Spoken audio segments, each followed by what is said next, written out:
I can see. Cool. Right, we're live. Good evening, people. Thanks for coming in. Hope you're all well. Welcome to Paranormal History and Paranormal History USA's haunted American location. We're joined by the lovely Jennifer, part of our American team, all the way from sunny, I hope it's sunny, California. Sunny today. Good stuff. So tonight we're just, Jennifer and I, what we've done is we've picked two locations each, also in America, that are haunted or supposedly haunted. And we're just going to tell you a bit about them. Any questions in the chat's very welcome. If we can answer them, we will answer them. Hi Andy, thanks for coming in, buddy. Hope you're well. As I say, we can answer the questions, and Jennifer's probably more qualified. Not that I'm putting her on the spot. Andy. Hello, Nicole. Hey, Nicole. Nicole's Belgium. She's part of the UK team, even though she's in Belgium. I know she's in Belgium. I remember. Nicole's a strange one. Strange but funny. Hi, Sam Doll. Hope you're all right. I've lost what I was saying. So, any questions we get in the chat, we will certainly do our best to answer them. Not obviously because I'm from the sunny UK, not be totally clued up on the history. But, if I don't know it, I'll hand it over to Sam and she can tell you exactly what she knows. And just Sarah in as well. Sarah's not feeling too well, so that's why she's backstage. And Gillian's in as well. Good evening, Doc. Thanks for coming in. So, because I'm Scottish and I'm a gentleman, I'm going to let Jennifer with her. Great. Hey, so I'll shut up just now, and it's over to Jennifer. All right. This was your idea on locations, and I chose more obscure locations that may or may not be well known. I chose one called the Cliff House. It's in San Francisco. It was a restaurant. Brief history. It was built in 1863, so it's not as old as all of this stuff in United Kingdom and Scotland and all that. And just recently shut down in 2020. Unfortunately, it's had a good run and apparently a lot of good ghost stories. And one of them's a legend that may or may not be true. Yeah, I was like, wow. So just to give you a little bit of history on this, the Cliff House, it's literally looks over the sea. So definitely a cliff house. And it survived an earthquake. It got burnt down. It got rebuilt, then got expanded, and then it got built again. So it got built 3 times in its heyday. 3 times this thing has survived. It's been visited by 5 of our U.S. presidents in its a day of being around. I don't know if anyone knows them. Let's see, President Hayes, Harrison, McKinley, Teddy Roosevelt, and Taft were the presidents that came to visit the Cliff House during the time. Only one, Roosevelt.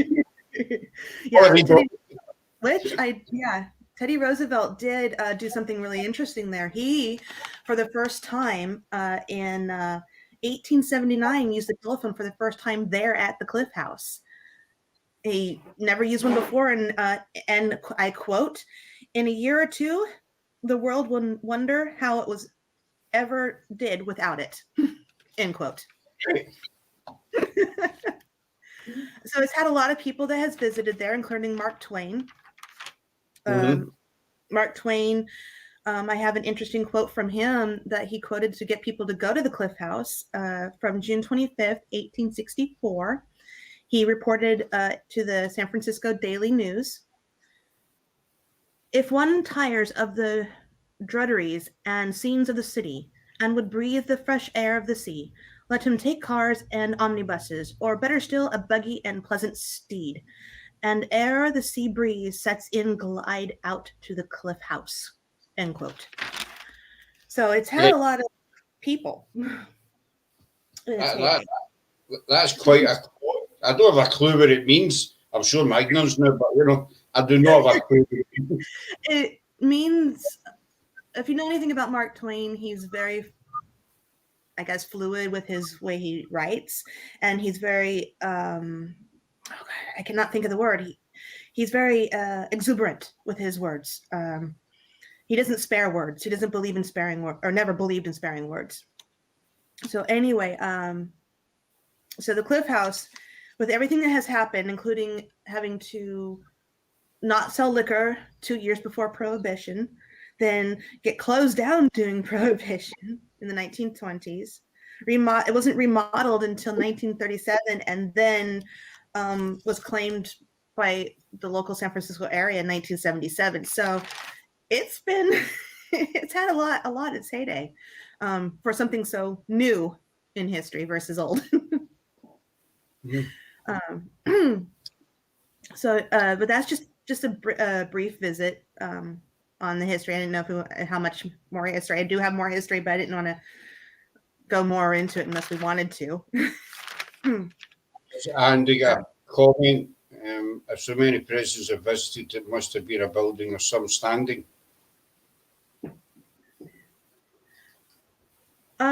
Yeah, it was. When it was built for the elite. It was not built for the people that didn't have less money. They wanted it for people to go and have a holiday on the shore, and be able to eat, dance, ballroom parties, whatever. So I'm assuming I couldn't find anything of why they chose that place. I just know for a fact that those 5 were there. And the one quote I got from Theodore Roosevelt, that's all I know. Oh yeah. And if you know anything about Buffalo Bill, he went there too. It's seen quite a few famous visitors then. Sorry, excuse me, say that again. I've seen quite a few famous visitors then. Quite a few, yes. Just say hi to I lost count actually after how many visitors have visited the Cliff House over the years, and over the years became more of a tourist trap and a well-known restaurant. And then of course the legend, which is what I'm going to get into, and the first supposed sighting of a ghost, not necessarily a proven sighting, but other people have claimed that this ghost really does exist and that she may or may not have existed. So I found the legend to be witty and odd. Supposedly there was a lady that died or lived there or came there, not really sure. Her name was Natalie, and they don't know when she died. Her lover went to war during World War I, died in 1917 in war. So she died shortly after that, probably of a broken heart. Here's the thing. They don't know she really existed. They only have some proof that maybe she may have existed, but they're not sure. But anyway, the story goes that after she died, she was turned to stone and then was some outside the Cliff House looking out at the sea. And since then, I kid you not, scientists have actually come to study this stone to see if there's any truth to this legend. Which is kind of weird. Yeah, she supposedly waits for her loved one. People say that they see a woman in white wandering the property, mostly around nighttime, and heading towards men who may want love or have fallen out of love and have gone and I guess goes to them for whatever reason. No one really knows why this specter, if it's really her or if it's somebody else, why it actually hunts this place, because I haven't been able to find any history or information of anyone who actually died at that property. So that's why it's kind of odd that it would be that way. Yeah. Trying to think what else. But yeah, that's the only ghost that occupies it. But here's the kicker. There's a lot of residual stuff that happens there. Sorry, excuse me. So supposedly, if you go back to the history, I gotta find it. In 1887, I know this is more newer than the other stuff. A schooner was abandoned and was full of dynamite and crashed on the rocks outside of the Cliff House. And the only thing that got damaged was the I think the kitchen, or it caught fire or whatever, something happened, but the explosion was heard all over San Francisco at that time. Mind you, San Francisco was not as big as it is now. So they heard this huge explosion. Anyway, so what the stories are, people who are eating there late night, even the staff, claim that they've heard explosions down on the rocks below. When they go look, there's nothing there. It's just waves. It's just the rocks. There's no explosion. There's nothing. I mean, they say it sounds like there's something kabooey. Another one is that they think they hear horses, carriages being drawn up to the Cliff House outside, or people walking around on the stone that's outside. And when they go to investigate, there's no one there. And it usually happens when there's either no staff, the staff is getting ready to close up, or they're in the morning and they're just opening and they're hearing this. Other people, when they're not busy, when they're getting ready to get things open or closing down, they hear a lot of party noises coming from the rooms. Like there's still people having a great time and people talking, glasses clinking, and once again, there's nobody in there.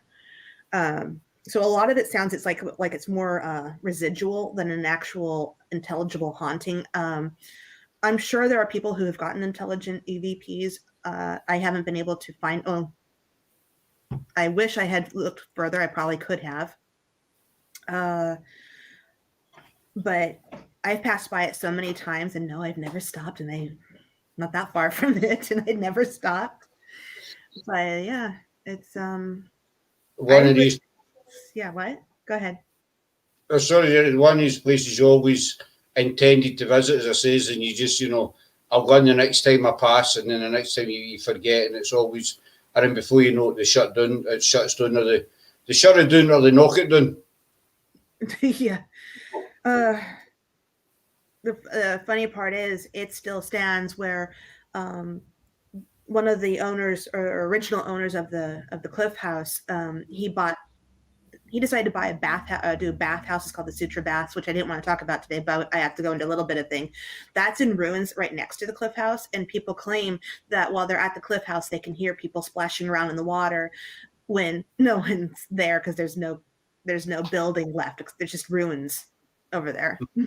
So do you think maybe it will ever open up again? Oh, excuse me. Probably. So yeah, it's really neat. I wish it still looked like it did after the second time it was built. After the third time, it has more of a 1970s look. I love the old architecture from before. It looked regal. It looked like something that someone would come to a seaside holiday for. I guess people still liked it because of the restaurant. I don't know. But the legends, just a couple of comments to you. But first of all, Sam's in, Shelley's in, Laura's in, they're part of our UK team. If I've missed anybody else, I do apologise. I saw Sam, Shelley and Laura popping up. Sarah's there in the background somewhere.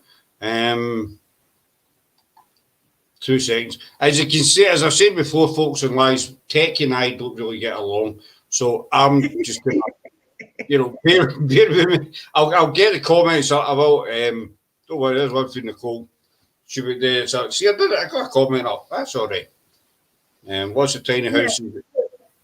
They a lot of them are visited a lot by presidents or senators, for that matter. I would definitely agree with that. It's like all of a sudden a big thing comes up and, oh, they must go there. I don't know why, but they must go there.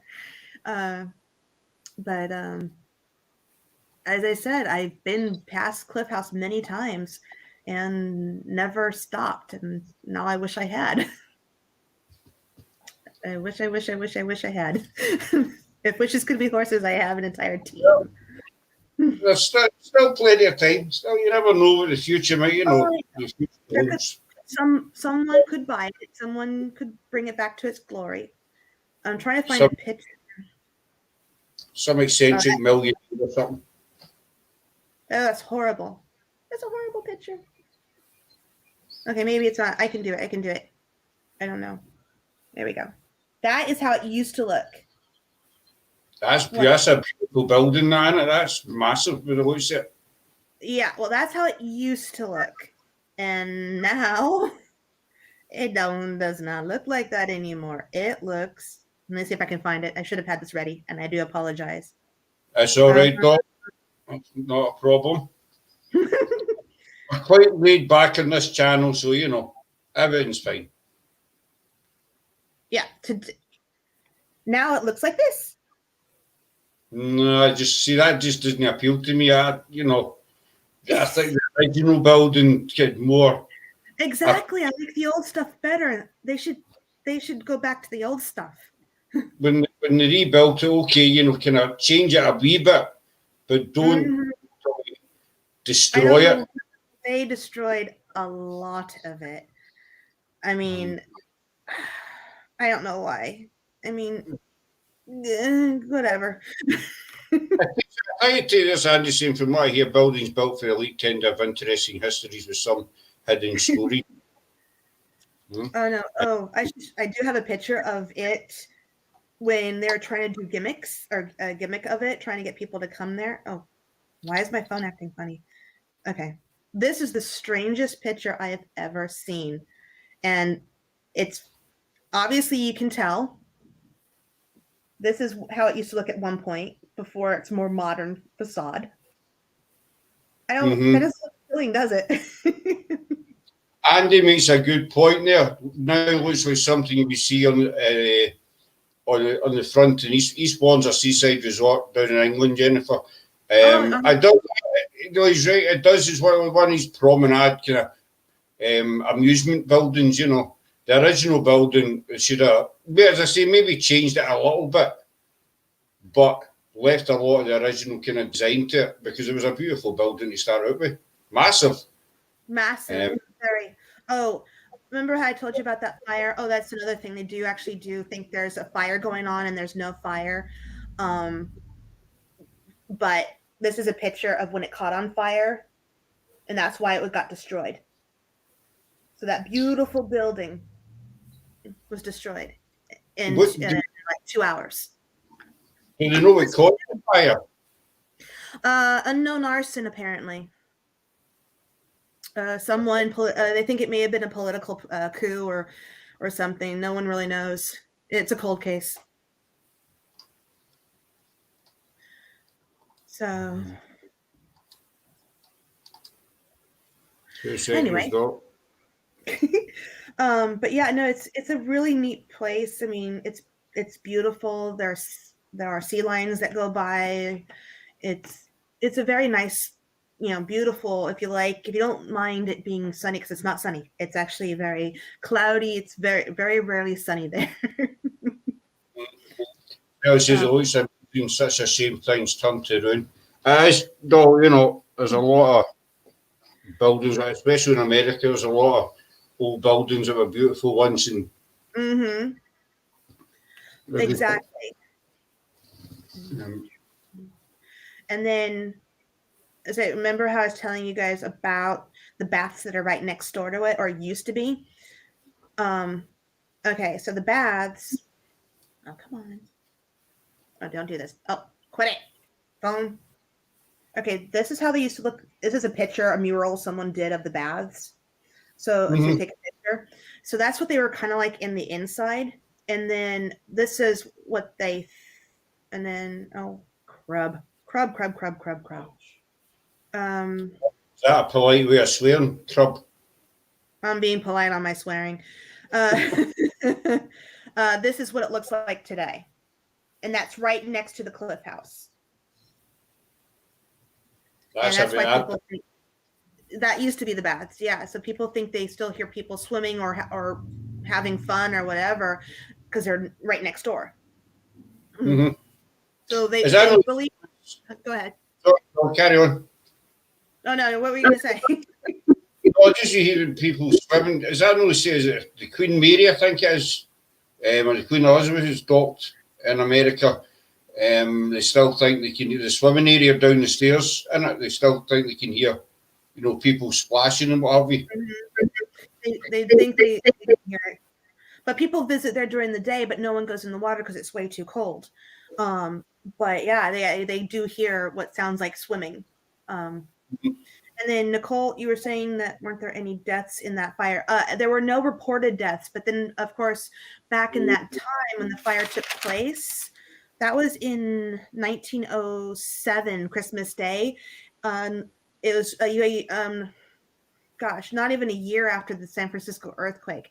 They didn't really keep track of a lot of deaths. I mean, they had a lot of deaths from the 1906 earthquake. So if there were any deaths, there weren't any reported. And if there were reported, a lot of those articles are now lost or probably down in some archive basement that I can't get to. More than likely. But as I said, I think it's interesting. I find it interesting how it's not as old as your guys as stuff in Scotland, but I do find it fascinating how much it's gone through. As you say, it's not as old as, I mean, some of your buildings date back also centuries, castles, monasteries, etc. And also your buildings are younger, so to speak. But they're still, even though age-wise they're younger, there's still a lot of history attached to a lot of these buildings. This one in particular, yeah, I would think so, because of San Francisco being its heyday, being the place that everyone came to, the port. People coming new to America came through San Francisco during that time. So yeah, I would say that it was well visited. Nicole's made a comment, I don't know if it's related to it, because I heard there was a haunting as well, someone who died in that fire. It might be a legend as well. Well, it could be a legend, just like that legend of the lady who supposedly turned to stone and became a statue. As I said, there's no 100% proof that she actually exists. Yes, there's lots of programs about the Cliff House. It's been very well documented, but not, well, correction, it's been well socially documented, but it hasn't been well documented with history because of its the time of its being built 3 times. So yeah, being built 3 times, you kind of lose a couple of who's there, what happened in the history. Unfortunately, it does happen. California, I would say, is very infamous in losing its credibility on what has happened. Sometimes not because of it's not because of their faults. It's because of disasters, fires, earthquakes. Things get lost. Are you quite prone to earthquakes? Is that right? Because we use does the fault line no run through California? Yes, it does. Actually, a major one called San Andreas. Yeah. The San Andreas fault line is what caused the 1906 earthquake. It's actually what caused the 1989 earthquake. It's been responsible for a lot of big quakes. We're quite lucky that way. I think we've had one minuscule earthquake in Scotland. I'm not too sure. I need to check back, but we are quite lucky. It was a good film, mind you. San Andreas, loved the film. It's a good film. Sarah's a big fan of The Rock. That did it for her. Hey, we'll talk about Alcatraz another day. No, The Rock, the guy who's in the film. Sorry. San Andreas, The Rock starred in the Dwayne Johnson. As soon as Sarah heard he was in that San Andreas, it was bang.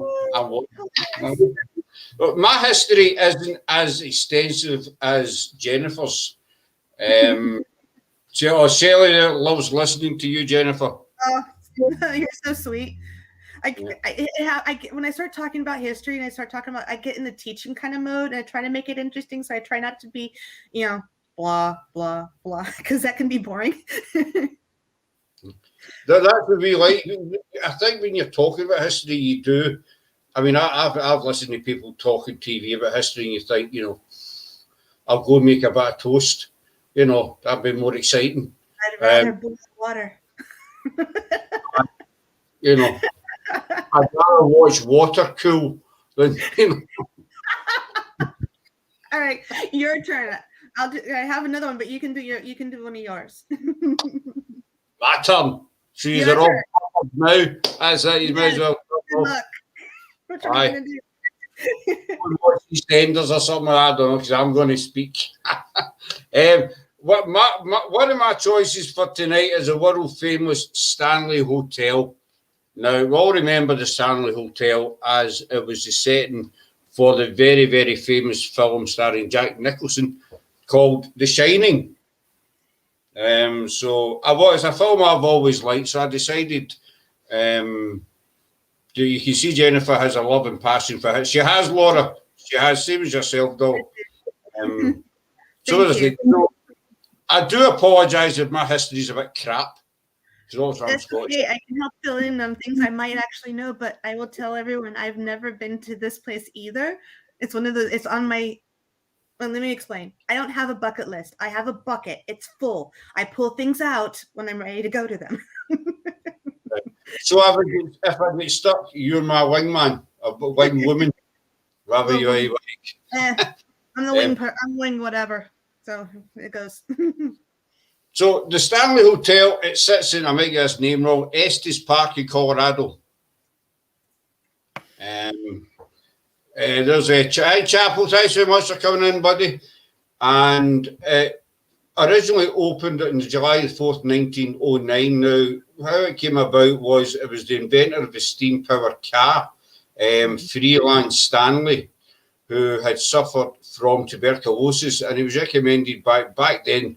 One of the biggest treatments was to get fresh air, to go into the wilderness, take in the fresh air and what have you. So he did this and he recovered and he fell in love with the area. So he decided to build a hotel out there. And it started off as a retreat, a retreat for the wealthy and also a recovery place for people with TB. And when he built it, he originally wanted to call it the Dunraven Hotel. But the locals, he was liked that much by the locals that 180 locals signed a buckskin petition asking him to call it the Stanley Hotel. And so that's how the name came about. So the hotel ran till 1926 and it was only open during the summer months. It closed down over the winter. In 1926 it was sold to a private company, but they failed to make it work. So Stanley bought it back off them. And he resold it again in 1930. And his door stayed open up until the summer of 1983. Now, that's all the history, how the Stanley Hotel came about. I don't know, Jennifer, can fill any more of that in. I have a picture of the Stanley Hotel ready to go if you wish. Yep. So those people get it, and oh, shoot. I love it when my phone wants to act up. Of course, now it's acting up. The minute I have a picture, it acts up. Of course. I'll just carry on. Hi, Craig, but that's Laura's husband. Craig's in as well. Hi, buddy. Hope you're doing well. So if you're ready to show a picture, I'll shut up now, Jennifer. There we go. Nice big hotel. You're just reminded of The Shining. Very much so. I love that movie and the book. It's I've seen the movie a few times. Absolutely brilliant movie. So the paranormal side of it, the ghost side of it, dating back to 1911, there was a large storm, and during the storm, the housekeeper was lighting the gas lanterns in room 217, and one of them blew up, setting fire to the room. But miraculously, she survived the fire. And her name, Mrs. Wilson, she survived the fire. Now, there's also several other rooms. Ghost hunters' rooms are called. It's 401, 407, 428. And as I say, was the inspiration for The Shining. He stayed there while he was actually writing The Stand. And this is where you get the idea from The Shining. But Mrs. Wilson is said to haunt there in room 217. And there's reports of lights going on and off, luggage being moved, even luggage being packed. And it's said that she doesn't like unmarried couples staying in that room. And they always, during the night, there's been several reports by the couples of them feeling a cold presence in between them. So people think this is Mrs. Wilson, who I take it, she was a kind of, very very staunch in her beliefs and what have you, since she doesn't like unmarried couples staying there. There's also the ghosts of children being reported. There's one particular boy called Billy, who people think is autistic, and he tends to play with people's hair and cling to people who care for autistic children. So he's been seen. There's also kids been reported running around on the 4th floor, and also reports of a nanny being seen. So we believe there's maybe those ones, maybe a nursery area, a childcare area. There's also outside, there's meant to be a pet cemetery, and there's reports of a cat and dog have been seen on the outside of the grounds. And there's also caves underneath, which are made of limestone. And some paranormal investigators believe that it's a limestone that attracts spirits. Whether that's true or not, I don't know. This is one theory. But it was inspiration for Stephen King's The Shining. As I say, he stayed there. He actually stayed in room 217. Here's an older picture. It hasn't changed much over the years. It's in an original shape, but Stephen King, sorry, shows you much faster, doesn't it? Sorry, folks. Stephen King, I got it right this time. He actually stayed in room 217, and when he stayed there, he had a recurring nightmare of his son being chased around the hotel. So there's also meant to be ghosts of photographs of ghosts caught on the camera. So that's basically the history, the paranormal side of the Stanley Hotel. As I say, Jennifer, she's more up to date with the American side of the history. You know, I've done my best to kind of. Oh, you've done really good. There's been some controversial on those ghost pictures. Some people think that someone has faltered them or has, I should say, spoofed them. But I don't know. It's hard to say. I can pull up one if you like, and let people can decide for themselves. This one was taken. There we go. That's inside. I'm pulling this one up first. I'm not going to give away what's actually in the photo yet. Top of the stairs. Top of the stairs. There you go. Yeah, so that one is the one that was actually made the news. It was on USA Today. It was on Good Morning America. Anyway, so it went everywhere. I don't know if they've ever debunked the picture or not, but that is the most current picture that was out there. Oh, apparently the United Kingdom covered it too. Telegraph covered it. All right. Apparently, according to this. So, yeah. But anyway, yeah, that is the most recent one. The other ones are harder to find because they're not online right now. Of course they're not. Go figure. Let's see, 100% lime creates. Well, so 100% lime creates paranormal activity, and if I could go to the Stanley Hotel, I would. Sure. I'd love to spend the winter in it, you know, just like in the film. You see Jack Nicholson spend the winter. I'd love to do something like that, you know. Some people might call that a bit weird, but, you know, that's just me. Hi, Mario. Thanks for coming in. I was going to say something. I would normally have photographs up for you folks, but also because Sarah's not too well just now, I'm doing myself. Jennifer's got the tech side of it, she's over there. In fact, she's there.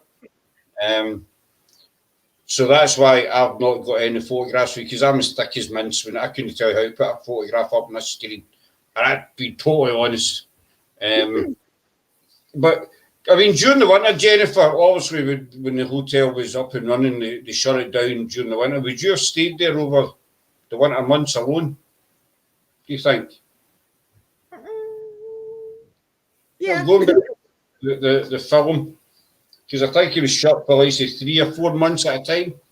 Well, the film, they were there because they were for the off season when they didn't have people. So, but now they're open well, not right now, but they've been open all year long, most now. So yeah. But remember how you're talking about that pet cemetery? Mm-hmm. I think I have. Oh, come on. Now it's acting funny. I may have found a picture. Wouldn't that be nice? If it wants to work. Always. So yeah, of the pet cemetery. It's not the greatest pet cemetery picture. It's kind of overgrown though. Oh, come on. You gotta love it. There we are. Okay. I know. See? Mm. So this is the pet cemetery picture that I found. That's outside the Stanley Hotel. It looks like there's quite a few animals buried there. This is with a cat and dog. The one place I'd love to stand in it is for the movie as well. It's the corridor. Remember the scene we see 2 little girls standing at the end of the corridor? Right. He's on his bike and he just stops. And I'd love to actually stand in that corridor. Oh, that would be really fantastic, I think. You mean that corridor? That's the one. He's running it. That's the one. I'd love to stand just to a wee walk along that corridor. I think that'd be amazing. Especially at night, come play with us. That's right, Chapel, come play with us. Of course. But you have to be on the bike. You have to be on the big wheel. You have to run. A tricycle. What do you call it over there? Trike? Trike, bike, whatever. You need something with wheels. One of the most memorable horror movie scenes ever. You know, you go your old horror movies. I think that one scene is one of the most memorable. Andy's saying end of that corridor looks like a face. Oh, it's possible. Now I gotta go back. I backed out because I was looking for something else. Sorry. I apologize. Okay. Andy, the story of the shit is a brilliant film. Jack Nicholson. Basically, he's a writer and he gets a job as a caretaker in this hotel over the winter months, and he takes his wife. Well, okay. In that picture, to be honest, there could have been some. This is why I cannot. I blew it up so you guys can see it better. All right, there's a mirror at the end of that hallway. So if there's a face, I'm not saying it's paranormal or not. What if someone is standing to the left or to the right and actually casting a reflection? Unless you're seeing their face somewhere else. If you're not seeing the face in that mirror, then I don't know what you're talking about. But if it's in the mirror, that would be my guess. But if it's not in the mirror, I have no idea. Don't know. Andy, Laura said, make it a priority. It's awesome. It is an awesome film, Andy. It's Jack Nicholson. It's one of his earliest films. Yeah, because I like that. I know nothing about The Shining. My wife is giving me a lesson about it right now. That's what Andy was saying, and it's an interesting book. The movie does most of it justice, but the book, wow, it's amazing. And this whole hotel being the inspiration is just amazing. I think it was one of. It was Jack Nicholson's one his first. I think that's the film that kind of propelled him into stardom, is it not? The Shining. Did that not really kind of boost his career? Kubrick did The Shining, I think. I don't know, but they did a Shining movie, and then they did Shining for TV, and the one for TV was way too long. There is another one out called Doctor Sleep. I think it's Ewan McGregor. I've still to watch it. It's meant to be based on the boy that was in the film. Laura's saying she can see the face too, but think it's the way the lighting is at the end of the corridor. It could be easily the lighting. As I said, between that mirror and other things that are reflective in that hallway, it's hard to say where that face may be. If it's too bad it's only one picture of that hallway. Someone did not take multiple pictures of that hallway, so we have nothing to compare it to or contrast to. Mm-hmm. So we have to go by what we might see. And in this case, I'm going to leave it up to pareidolia. And pareidolia, if anyone knows what pareidolia is, it's when your mind sees something and trying to make sense out of what they're seeing. And since they know the hotel definitely has haunts, it could, or I cannot say, it's 50-50, yes and no. So I cannot say by that photo whether or not that's an actual apparition. Our Rolly's got a lot to answer for.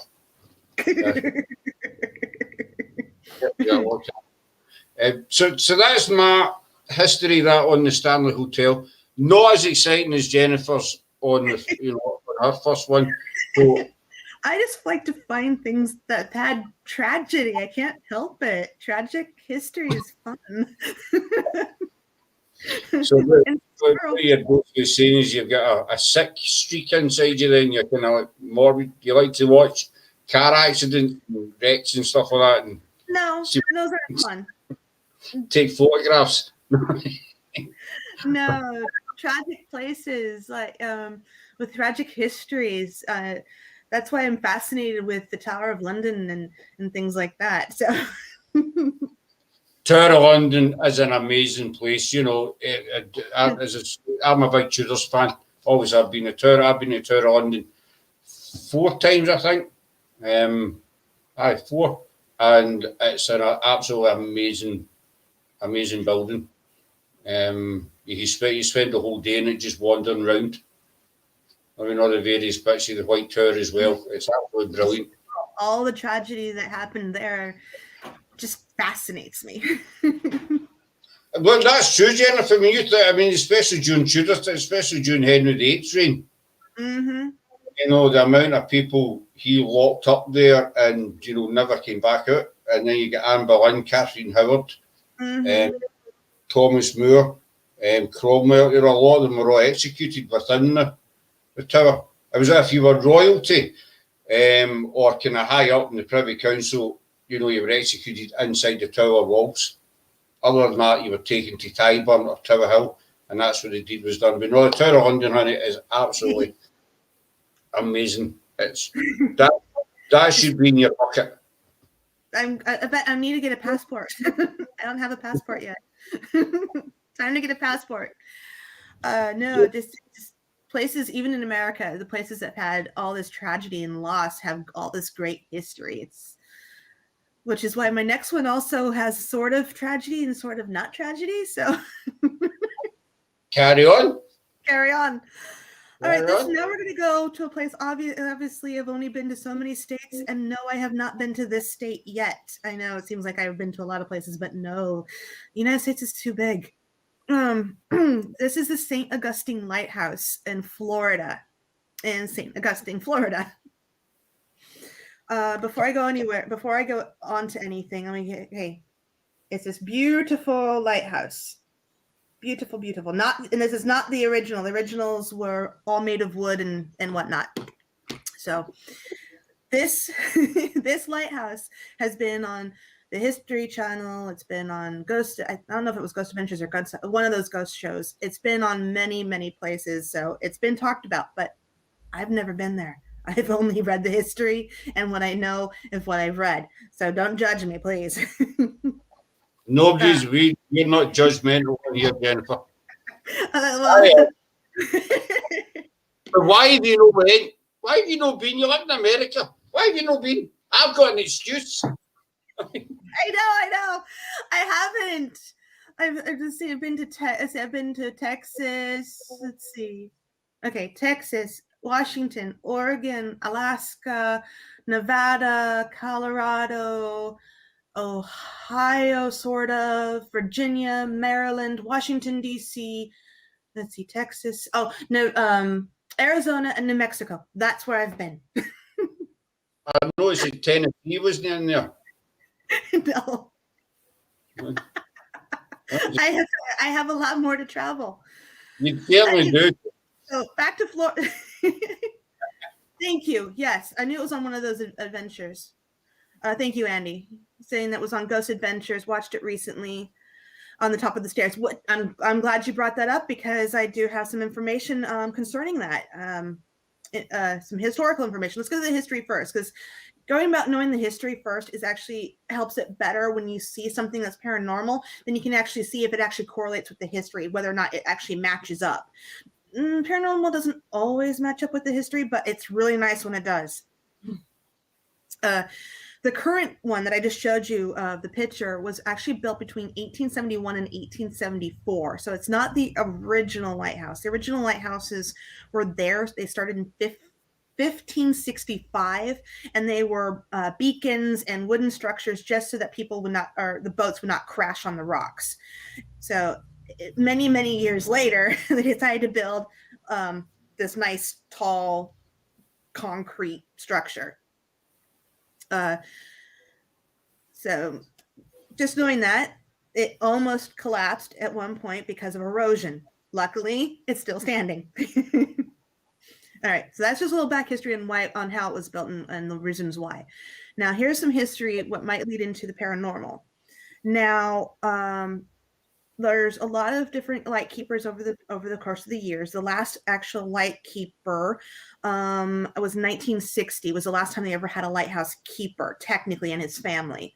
And after that, it's only been owned by the state, and the caretakers there are not actually lighthouse keepers. With that being said, it has been through an earthquake. An earthquake. It was an earthquake in August 31st, 1886, where Charleston earthquake on the East Coast shook the eastern seaboard, and a lightkeeper, quote, saw it sway violently, end quote. He did not note that it caused any damage. He just noticed that the whole tower swayed violently, and that's what he noted. He didn't notice anything else except for that. I'm like, okay, so well built. That's good. Then during World War II, they had ghost. Why am I hearing? Are you hearing a feedback? That was a weird feedback. I was hearing feedback. That was odd. All right, so during World War II, the Coast Guard men and women were trained at the tower to be lookouts. And actually during that time, so lookouts for us enemies, the submarines and other enemy ships. And then they didn't start doing any restoration until 1980. So you have to remember that between 1871 to 1874 is when it was built, but they didn't even do any restorations with it until 1980. So that's how well this thing was built. That's pretty damn good. It was built to last. Yay. So in 1980, it was actually purchased as a lease for 99 years. However, the 99 years didn't exactly happen because it kind of traded hands after that. So anyway, since 1980, it kept changing hands so that they could preserve it. But get this, it was not open to the public until 1994. So it's had all this private industry until that time. Now, this is where it gets interesting. So you have all this private industry and what people said during that time. So the time of, I would say the early 1930s is when the first ghost stories were actually documented, actually written down. There were ghost stories prior to this. But they did know that there was at least 4 notable ghosts. There's other ghosts that they say are there, but there's 4 notable ghosts at this lighthouse. The first one they're saying is Peter, I'm going to get his name mixed up. It's Rasmussen. I'm not really sure how to pronounce his last name. He was a very dutiful lightkeeper. He loved his job. He liked being there. He was known to smoke cigars a lot. And then in the 1960s, 70s, when people came in during the renovating and just trying to keep everything clean, they noticed that there was a cigar smell and that's when they started to notice this residual cigar smell in the keeper's house, but never in the tower, just in the keeper's house. But then there's Josephus Andrew, who was a light keeper. I wish I had caught the date. I didn't catch the date on this one. That's the one that fell to his death from the top of the tower. And he's the one that people claim to see at the top of the tower. So when Andy's saying that on Ghost Adventures, they say saw something on top of the stairs, it's possibly that's the specter or ghost that they're seeing is this one of Joseph, that people have claimed to hear his screams from the top. They think someone is falling down. There shouldn't be anyone falling because everything's secure. But they have seen him on the stairs. They've seen him at the top, looking out. They've seen him at the bottom. So he's been there and I guess has stayed there. They don't know why he hasn't moved on, but that's what I guess he likes it there. Or maybe he thinks his job's not done. It's hard to say. And then the other two this is where it gets really sad. I mean, that was sad. Now this is where it's really sad. Two little girls, they drowned. They were the daughters of the Pitties that would live there. Their names were Eliza and Mary. And they picked up a wheelbarrow and they went to the sea and somehow ended up in the sea and then they got caught by the waves and they ended up drowning. So anyway, people have heard their laughters on the ground, laughters in the keeper's house, just run these like little pitter patter of feet, just running like chasing each other as if they're playing tag. People have not really caught the specters of the girls, but they have heard them more so than the gentleman Joseph. And just like Peter, they've only smelled and they can sense him, but they've never really seen him. Now, those are the well-known ghosts. Excuse me. There has also been residual of hauntings. The lighthouse at one point did catch on fire. Once again, an unknown arson. So some people can hear a fire burning for no reason or smell smoke out of nowhere, and there's nothing burning. They have reports of doors opening and closing. After they close the door, they come back to find it open again. In the gift shop, the people say that things have been moved around, turned upside down, or gone missing, and then return at the end of the day.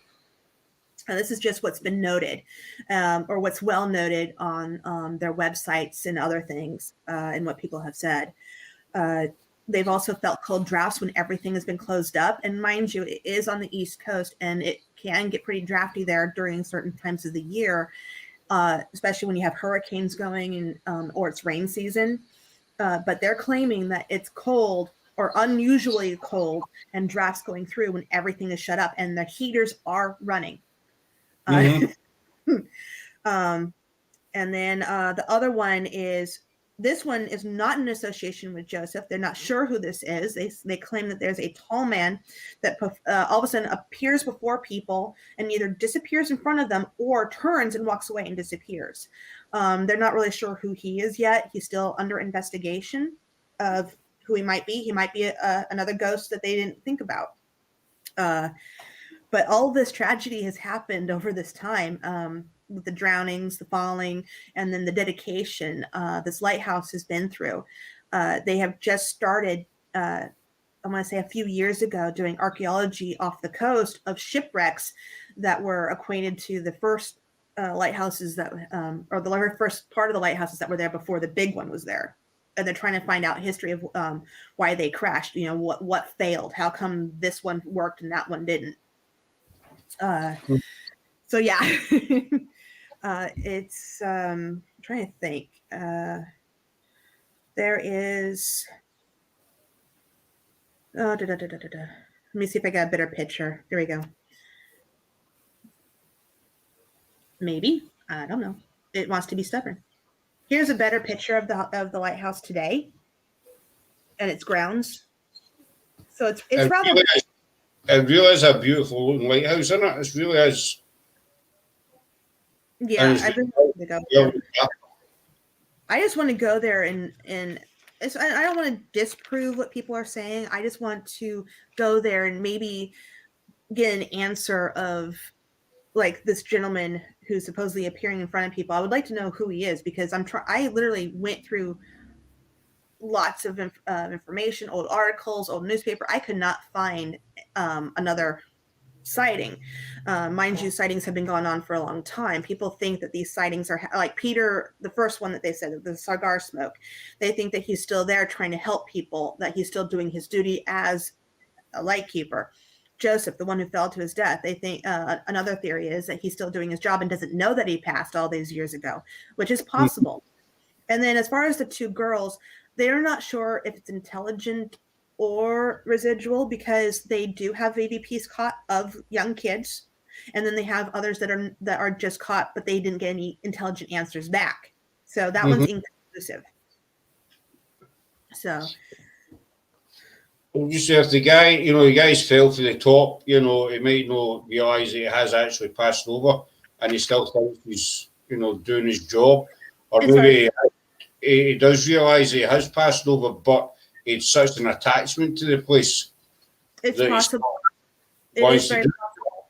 But I have noticed, at least, I don't know about where you're at, but over here, when there's a tragedy that does happen and befalls someone, it is unfortunate that a lot of those don't know that they've passed. Because they're stuck in a time loop and they're constantly doing it over and over again. And then of course there are the few that do know that they've passed and they just don't want to go on. They're like, no, I'm here. I'm not leaving.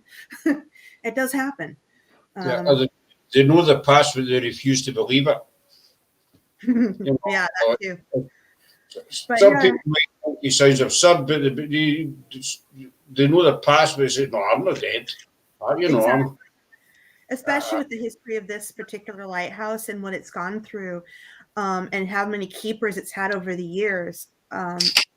If a person is dedicated enough, they're going to think that this is still part of their afterlife now. It wouldn't surprise me. Mm-hmm. Andy's Papa could be point I never noticed, but there's a theme between the two stories from Jennifer, and that's water.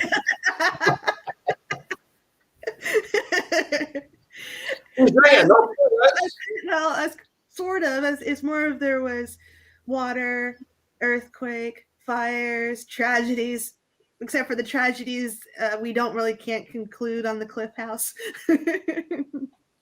Andy's bad enough painting a lighthouse well like we do in the UK, but painting a spiral round one, no thanks. Andy's nuts. He's nuts.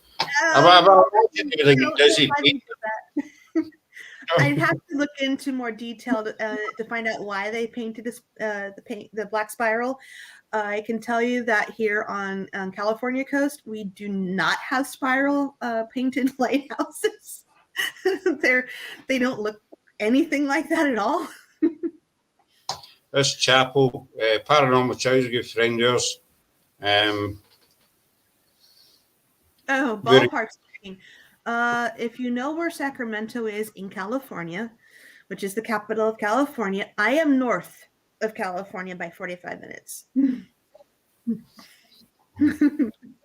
Laura makes a good point as well. What's a conductor for spirits and paranormal activities? She's bang on.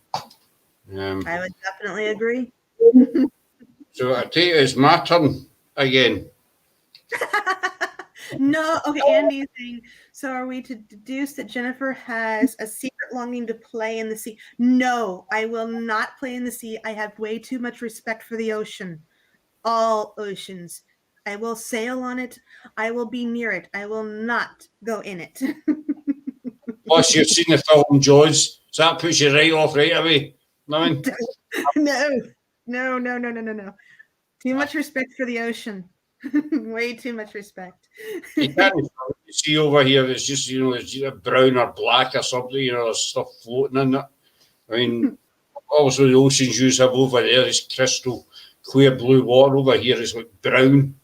Brown that's it. Yeah, no. I don't trust it. There's too many sharks. There are sharks that will eat you. There are jellyfish that will sting and kill you. So staying on land. I mean, not that I'm a chicken or anything, but if I've got a choice between getting my ass bit off by a big white shark or standing on the beach, I'll go for the standing on the beach and just looking out of the water. I remember being on the beach near San Francisco and looking out. There was a pretty good triangle in the water, and it was a pretty good distance away. And I guarantee it was either, it could have been a great white, but it was not a whale. It was not a dolphin. That was a shark. It was a shark. I'm like, I'll just stay away from them. I mean, thank you for that, Jennifer. Thank you for that. One day I'll get there. One day it's on your big list. It's on your big list. It's already in my bucket. I just have to pull it out. The last one for tonight, folks, is my second one. And again, this won't be as extensive as Jennifer's. So I apologise. Scotty gets his ass put up by a great white shark. The thing would have to make Jaws look like a minnow. I would say something, but I'm trying to keep it polite. You know, just try to keep it polite. There isn't any pressure, Andy, do you know what I mean? It's, you know, I know I'm not going to... Andy's is saying there's no pressure. You know, no pressure to beat. I don't think I'm going to beat Jennifer's stories. Plus, she's got a big advantage. She's American. That's true. That comes away right away. To be fair, I'm also very good at researching. That's very good. Right. So my second one is about the Eastern State Penitentiary. A bit of a grim place to stay, which I would imagine any penitentiary is quite grim, but whatever. And there's a technical assistant for this evening with the pictures. Well, I figured it'd help somehow. So the penitentiary first opened in 1821 and it's situated in Philadelphia. And over his lifetime, it held up to 75,000 inmates, including the famous Al Capone. It was designed in a kind of church design, and one of the ideas behind that was to try and reform the inmates through religion, basically. And it was the first prison to oppose the Auburn system, or as it was otherwise known, the New York system, which was commonly used in Sing Sing prison. And what that meant was that the prisoners were forced to work in total silence. They weren't allowed to talk to each other while they were working, and the prison was allowed to physically punish them, you know, beat them up, you know, whatever it is. But the Eastern State Penitentiary was opposed to this system, and they kind of believed that religion was a kind of way to rehabilitate, you know, some of, if not all of the criminals.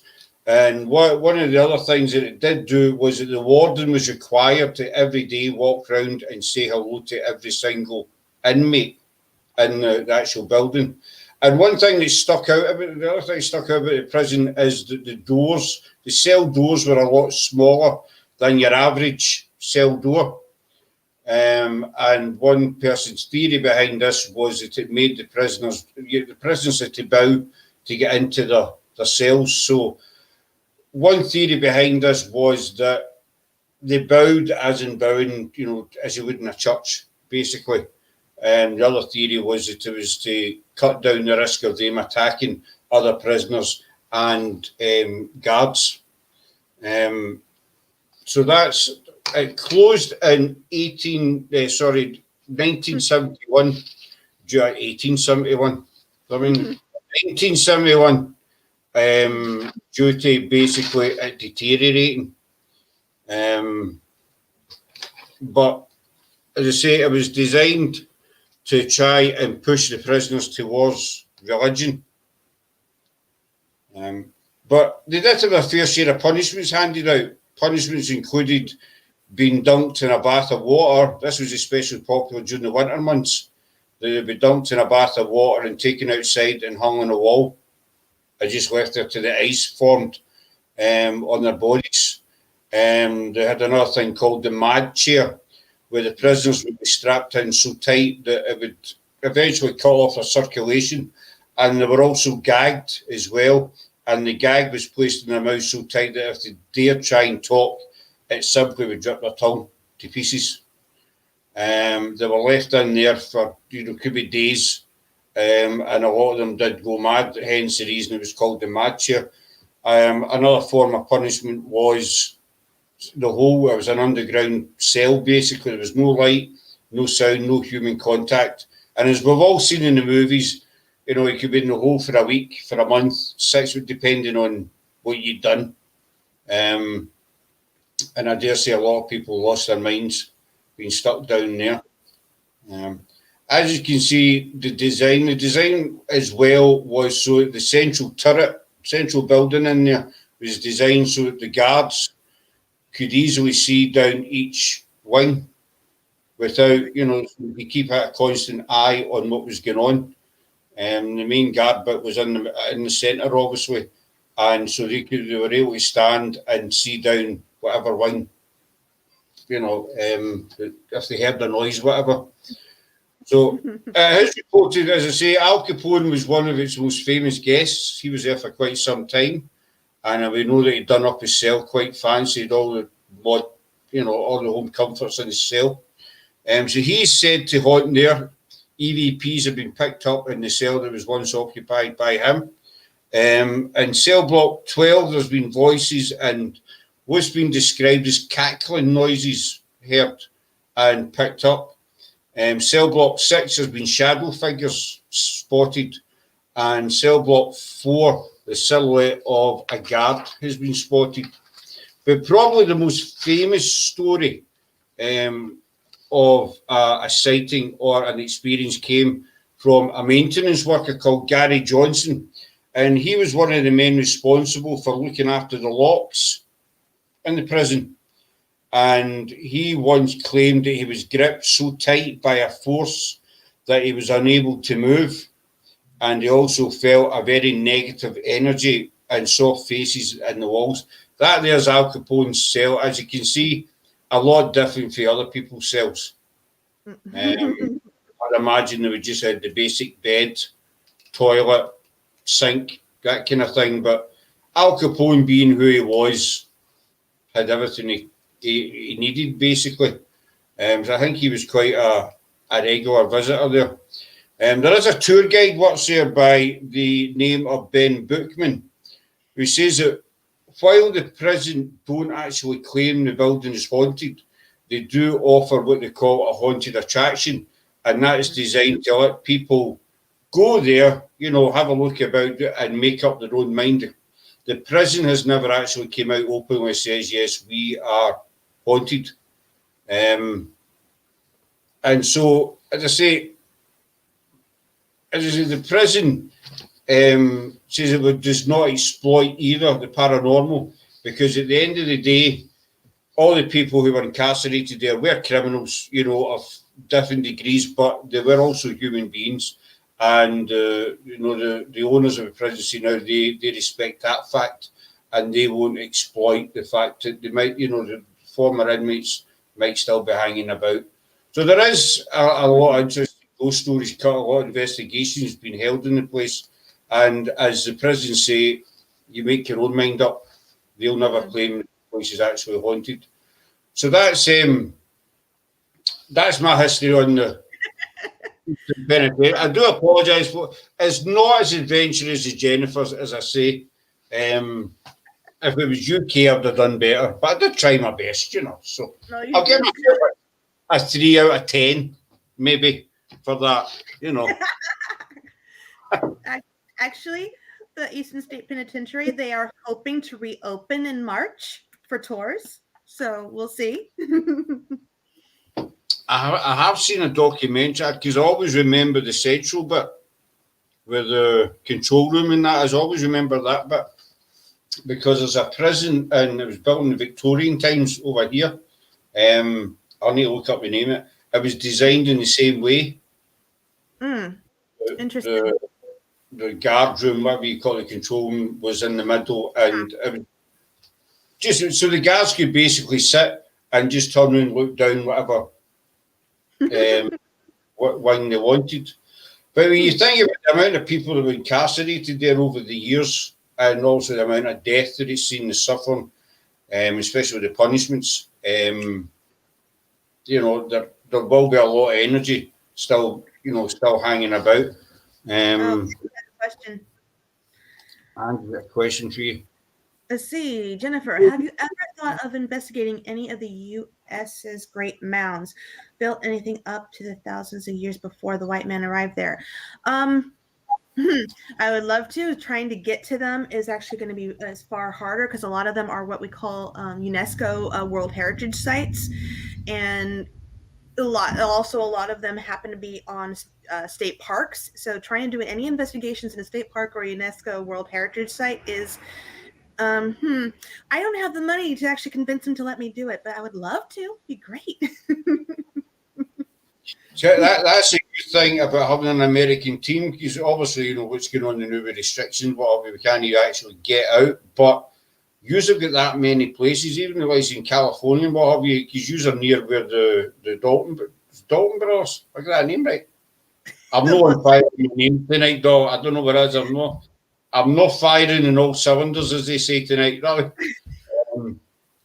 You live near where the Dalton brothers are buried. You and Matthews or not? Sure who you're talking about. The Dalton brothers through the Wild West. You mean the Donner Party? Said Donner. See what I mean? That's a good one. I'm like, wait a minute, I don't know about them, but I know about the Donner Party. How did I get that? Aye, them. The ones you said. There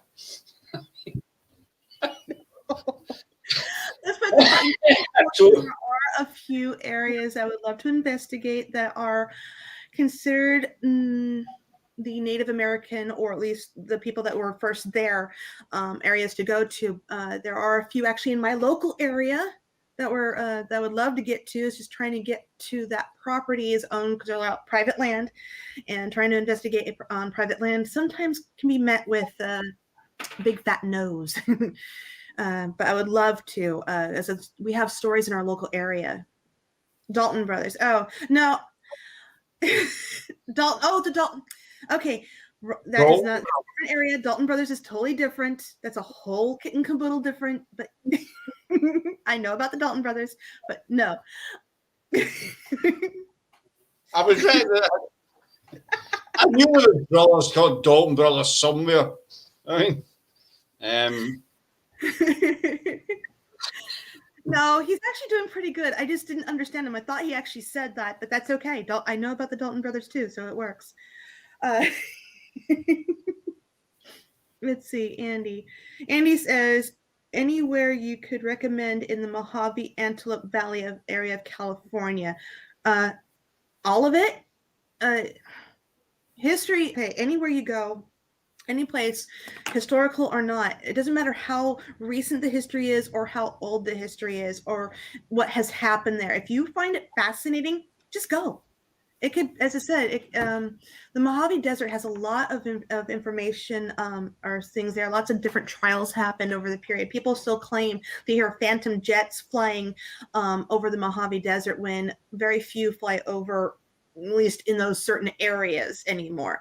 So it really depends on where you want to go. I mean, if you want to go to 39 Palms, that's close enough down there, or if you want to go to Joshua Tree Park, there's a lot of places you can go. It just depends on what you're in the mood for. Recommendations are everything because I love history, and it's like, okay, I'll go. It doesn't matter. I can't recommend anywhere because I want to go everywhere, if that makes sense. Laura came up with a good suggestion. Uh-oh. Sure. Opposite of tonight. That's a challenge. Is that a challenge accepted? That's a challenge. I can do that. Yeah, sure. Why not? That's a deal, Laura. Jennifer. I would definitely need some time. How much time are we talking about here? What's your time scale? Oh, my time scale is. I don't know if I've getting something up my butt, I could probably get it done in 2 weeks. We'll Or put sooner. that My time scale. No, I just haven't given it much thought on that area. I mean, sure, there's lots of places I probably would love to go, but I'm only kidding you on about time scale. I was just want to see what you say. But no, I was just kidding. sure, I'm sure. Right. But I think that is a good idea. Let's see. So Shelley Smith said it's the Native Americans that I want to investigate. I've watched so much from the from UK. Yeah, before I got derailed in my thought, as I said, in my local area, we have a lot of local legends. Not like the Skinwalkers. No, Skinwalkers. That's a whole different ball game. In my area, we have more. They're called the Maidu. I'm totally butchering the name, but anyway, they were very they were gatherers more than hunters, and they believed in the great spirit. And we have a mountain in our area that they actually believe that was very spiritual, and there are some burial grounds that are in that mountain for them. They actually believe that their ancestors raised there and had come from there. So that's always interesting. But as I said, that's my area. We don't have too many spooky skinwalkers in our area, unfortunately. What's wrong? Oh no, what's wrong with? No, there's nothing wrong with it. I just don't have any in my area. We don't have the Native Americans that were here. They had a whole different belief system, and the skinwalker they didn't really have skinwalkers. They just believed in the elements of nature, and that they didn't really have a lot of that. I guess you'd say, what's the word? I can't find the right word. I want to find the right word and I can't. But I can tell you that California had so many tribes over its past course of history, and very little has survived up to today. And they had less warring and less, I should say, spooky tribes as other states.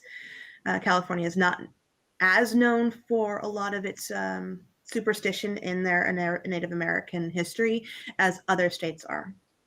But that's the way it goes. What would you say was the most haunted state in America? Is there such a thing?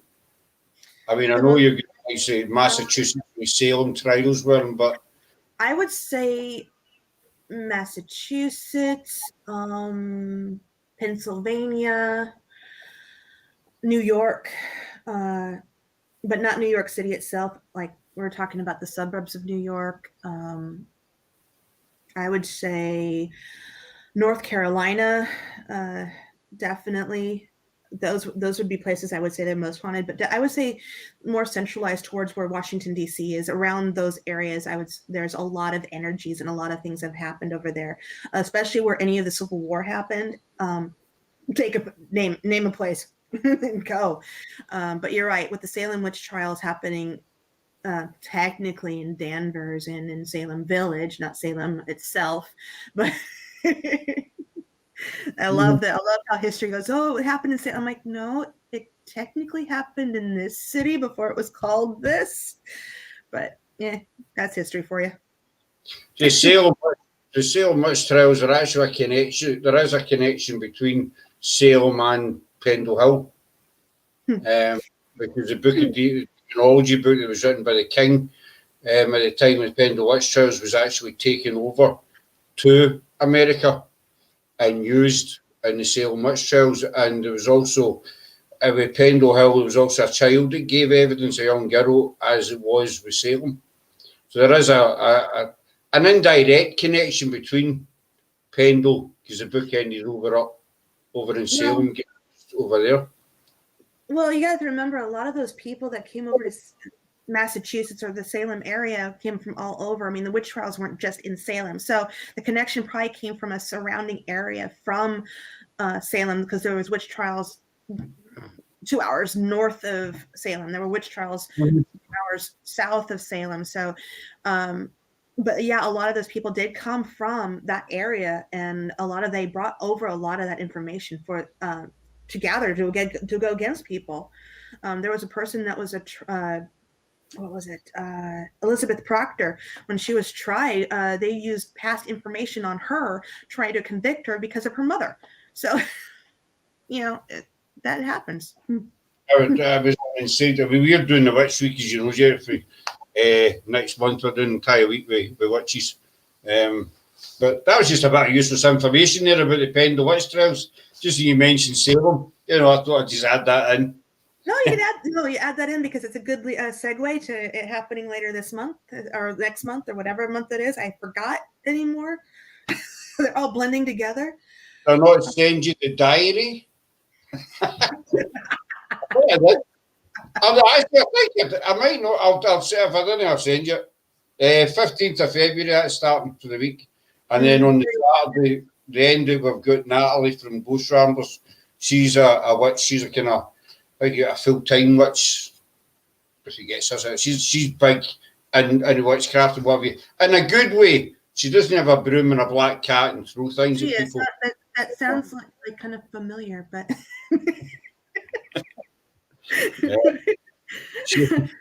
But no, I love history. No, I would love to do a challenge, and I'm going to take this serious. Name a place, I will research it, and I will see what I can come up with. Okay, Laura, I'll tell you, we'll let Laura name the place. Laura's one of your writers, so we'll let Laura choose a location for you. Choose any location. I'm sure she'll come up with a good one. However, if she chooses something that's so obscure and there's only like this much written on it. Well, okay then. All right, we'll lay the ground rule, Laura, that there's got to be, that has happened. There's so many locations here in America that are haunted, but they get this much. They get a paragraph of their history, and then this much, this much on the ghosts. Here's your history. Here's your ghost. Something doesn't seem quite right with that. There's I've just lost it. It's jumped up. A lot of witches killed in Massachusetts. Anywhere else in? Huh?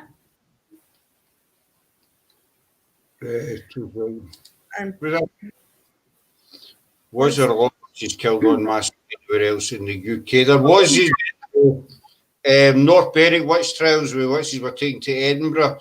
You also had Essex witches as well, and there was witch trials in Ayrshire. There's been a lot of witch trials, ghost witches, and that's what we'll be doing on our witch week. We're going to be each night is going to be different witch trials. Well, one for the US, and the rest will be from the UK.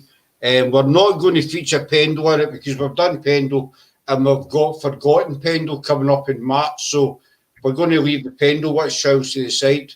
So it'll be, different witch trials. Andy is the Nocta Castle is a place, and that is quite a good one, Andy. But unfortunately, Laura has to choose the location. Sorry, Bob. That's a good idea. And so, Laura. Andy's just going to go through and keep giving lists. So, Laura, that's a condition. There has to be quite a bit of meat on the bone, if you know what I'm saying, for the story. Just one last question, Jennifer, and then we'll wind up for Shelley. What's your opinion on Indians, and do you understand they were denied their lives, homes, families, and basic? Do you believe they were treated unjustly? Yeah, I do believe a lot of them were treated unjustly. At least here's what. Okay. Yes, they were treated unjustly, which is slightly unfair, and a lot of their history was lost because of this. However, what is not told, and I'm not saying that this happened a lot, but there were a couple of Native Americans who also turned in their own kind because they didn't want to get persecuted. They wanted to make sure they were left alone. Just like any time in history, someone gets persecuted, it's usually not just the white man. In this case, it was also their own people that did it too, but not as often as the white people. They were, I would say that their history, because of that, was a lot of it was lost, and they have a lot of supernatural stories that can be that are still told or retold, and I love to hear them all, especially about White Buffalo Woman. But a lot of it, when you hear about the Trail of Tears and what happened to them and what took place, it actually makes my heart break, what these people went through. And then I have to look back to what they did here in America and what they have done in other countries. And also there's more heartbreak about like what the Romans did when they captured the people from the United Kingdom. Wasn't the United Kingdom at that time, in Britain and Greece, and so you have all this heartbreak. So if a lesson isn't learned, like they have in this case, the Trail of Tears, it's going to just keep repeated, and eventually in time it's going to repeat it again. And I hate to think on who's next. Excellent. I think we'll wind it up there. Jennifer, if you're all right with that? Yeah, I'm right. Good. So I hope you enjoyed that, folks. Thanks to Jennifer for coming all the way from California. Sounds quite good coming all the way from California. Yeah, I flew and then I swam and then somehow I made it. Yeah, I'm not sure how, but yeah. As the same Glasgow, you must be knackered. So I know Jennifer's history was a lot better than mine, and for that I can apologise. No, your history was just fine. I just happened to. This to is know what more. To know more, just say it. Say it. You know, it won't hurt my feelings. You can say I can take it or say it. You know more. Fine. I know. It's just what I do. That's what I do. So we're back. We're back tomorrow night, 9 o'clock. We'll get Simon Entwistle coming back in with a different take on Jack the Ripper. So it'll be a sin to miss it, because we all know Simon, and he's absolutely brilliant at telling. He draws you into his, into the history of the his stories. So he's back with us tomorrow night at 9 o'clock for Jack the Ripper special. So we hope to see you then. Scott, can you still talk the night up by falling off a chair? Andy, you can beep. You know what I'm saying, buddy? You know, the usual greeting. You know that after a wee while, you know. He's always there. So thanks very much for coming in. Laura will, as soon as we get a location for Jennifer's history hunt in Scotland. Yeah, Laura, it better not be something that's only 2 sentences long. I'm going to post it up on the Facebook page where the location is, because the challenge was laid down and the challenge was accepted. The challenge accepted. They threw the gauntlet down. I will not let you down. Exactly. So tomorrow night, 9 o'clock, we'll be back. So thanks very much for coming in, folks. And we'll be all safe and well. And we shall see you tomorrow night. Bye. Thanks very much, Jennifer. Just hang on a wee second, dog. Don't bugger off to California just yet. I mean,